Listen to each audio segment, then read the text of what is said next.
ironically, in a free market, the technology companies have all the freedom and all the market incentive to improve and to improve. And meanwhile, humans aren't improving. In fact, we may actually be deteriorating because we're not practicing all these social skills. Even in Tunisia, in Egypt, in Turkey, and all these places which are very religiously conservative, which have very low rates of female employment, fertility is dropping.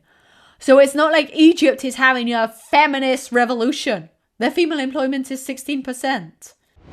So a big problem in Latin America at the moment is that fertility is collapsing. So fertility is getting very low. And what this means is that Latin America's population is going to become older.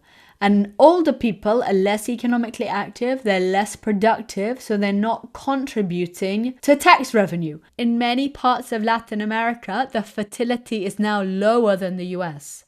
The fertility rate in, some parts of Latin America is like 1.1. In the US, it's 1.6.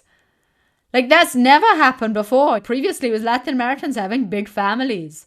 Now, the US has bigger families. It's wild. What is driving this drop in the fertility rate? I think if you talk to many people, they'll say, oh, it's the economy. The economy is super tough, or housing is expensive, or children are expensive. And I think that could certainly be part of the story, that it's tough to have a kid, it's expensive.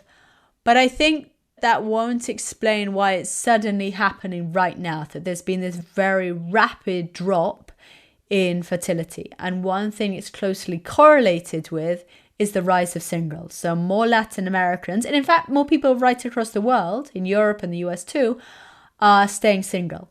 So Latin America, the rates of cohabiting are down, especially among young people. And this is happening very recently. And I think one thing that it coincides with is the massive boom in smartphones. So now we have these exciting devices which, give us all these fun things that, I can play, all these exciting games or videos or sports bets, sports gambling or social media on my phone, that this is so stimulating. So I have research from GWI, which is a consumer survey company. And it's like Brazilians spend 3.5 hours a day on average just on their smartphones. And so what's happening, I think, is that one, this technology is becoming cheaper, so everyone owns a smartphone. On top of that, each of these different apps, each of these technology companies is competing with their competitors to provide a more engaging product. For example, a massive issue in Brazil is like sports bets, sports gambling. Each of these companies is really trying to hog users' attention. They want users' money, they want users' attention, they want users' time. And this technology is becoming so hyper engaging that it often seems to displace personal connection. So let's suppose on my street there are a bunch of people, but they're not that exciting. Now, maybe 20 years ago when I had nothing better to do, I might go and hang out with my neighbor and chat to my neighbor. But now, why would I bother talking to my boring neighbor Maria when I can watch Netflix or when I can play Call of Duty or World of Warcraft? They are much more fun than Maria. But the problem is if I'm spending all my time playing Call of Duty or sports bets, then I don't necessarily become more interesting, charismatic. If I'm spending all my day just doing this, scrolling, I'm not becoming a fun, charismatic, jokey, fun person. Moreover, I might actually be a bit nervous. So maybe when Maria invites me to go to a bar or to go and hang out or to go to a party or a carnival, whatever, I'm actually a bit nervous about meeting all those people because I'm not used to meeting people. So I think that's the big danger, that people get hooked on this hyper-engaging media, they socialize less. And if you're socializing less in general, then maybe you don't have the confidence, the skills.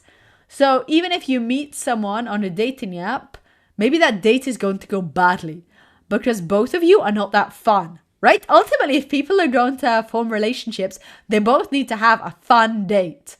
But if you spend all your day just like this, you're not going to be a fun date. You may not even want to. So there was a survey in the US whereby they found that over 55% of young Americans are single. On top of that, half of them aren't even bothered. They're like, I'm fine. If you've got Call of Duty and you can work from home and you've got all the entertainment you need, you're like, why bother? even today we see a rise of these like companion apps whereby people are seeking like AI girlfriends, AI boyfriends. And if you can have a boyfriend who's like, oh, Alice, you're so hilarious. You're so funny. You're so insightful. Wow, wow. Oh, Alice, how was your day? Tell me all about your difficult day. Oh, Alice, you are just killing it with these jokes, right? And especially if I'm scared of meeting real people and my personality is itself pretty crappy, as you can see, right? I just stay with my AI boyfriend. So I think that's a big problem. And it's something I'm actually concerned about because ironically, in a free market, the technology companies have all the freedom and all the market incentive to improve and to improve. And meanwhile, humans aren't improving. In fact, we may actually be deteriorating because we're not practicing all these social skills. You know, social skills are something like maths. You need to practice in order to become better at maths. You need to do jujitsu to get that black belt. And why exactly you're focusing here on smartphones? Why not other variables like, for example, feminism, the relationship between feminism and low fertility rate, or I would say two things. So that's a great question. So I think one, that this change, this sudden drop in fertility has occurred alongside a sudden drop in coupling. So that correlation is strong. So could it be something else that's causing the rise in singles? I think that's perfectly possible. So certainly in the US, Europe, Latin America, places are becoming more culturally liberal, right? So maybe 50 years ago, it was important for social respectability that you marry and you had children. It was so normal, so expected, you don't even question it. But as society becomes freer, more independent, maybe a guy can say, hey, I don't actually want the responsibility of a wife and 2 kids. So that's a lot. Like, the economy is pretty crappy. I don't have a decent job. I don't even have a formal job. I'm in the informal economy. I've just got this little stool. It's all pretty crappy. I don't want the responsibility. And no one's judging me. No one's shaming me. No one's ostracizing me. No one's saying, Petra, you're a bad man, or you're a loser, or you're a weirdo. They're just letting me do my own business. So that I totally get that. I totally see that. Cultural changes could reduce the stigma. In fact, the globally most streamed song in 2023 was Miley Cyrus, I Can Buy Myself Flowers. So she is celebrating female independence. So I totally see that cultural change. That said, we see the same drop in fertility in very different societies. So even in Tunisia, in Egypt, in Turkey, in all these places which are very religiously conservative, which have very low rates of female employment, fertility is dropping. So it's not like Egypt is having a feminist revolution. Their female employment is 16%. Yet everywhere is seeing the rise of singles, the rise of people spending time on their phones, and the drop in fertility. You know, it all fits together. So if we look around, what's happening globally all at once is this big hit of smartphones. So I'm not denying other possible factors. So, you know, there's also going to be a role of cultural liberalization. There's also going to be a role by the fact that more Latin Americans can now access contraceptives. There's also going to be a role for education and women increasingly seeking to have more control, etc.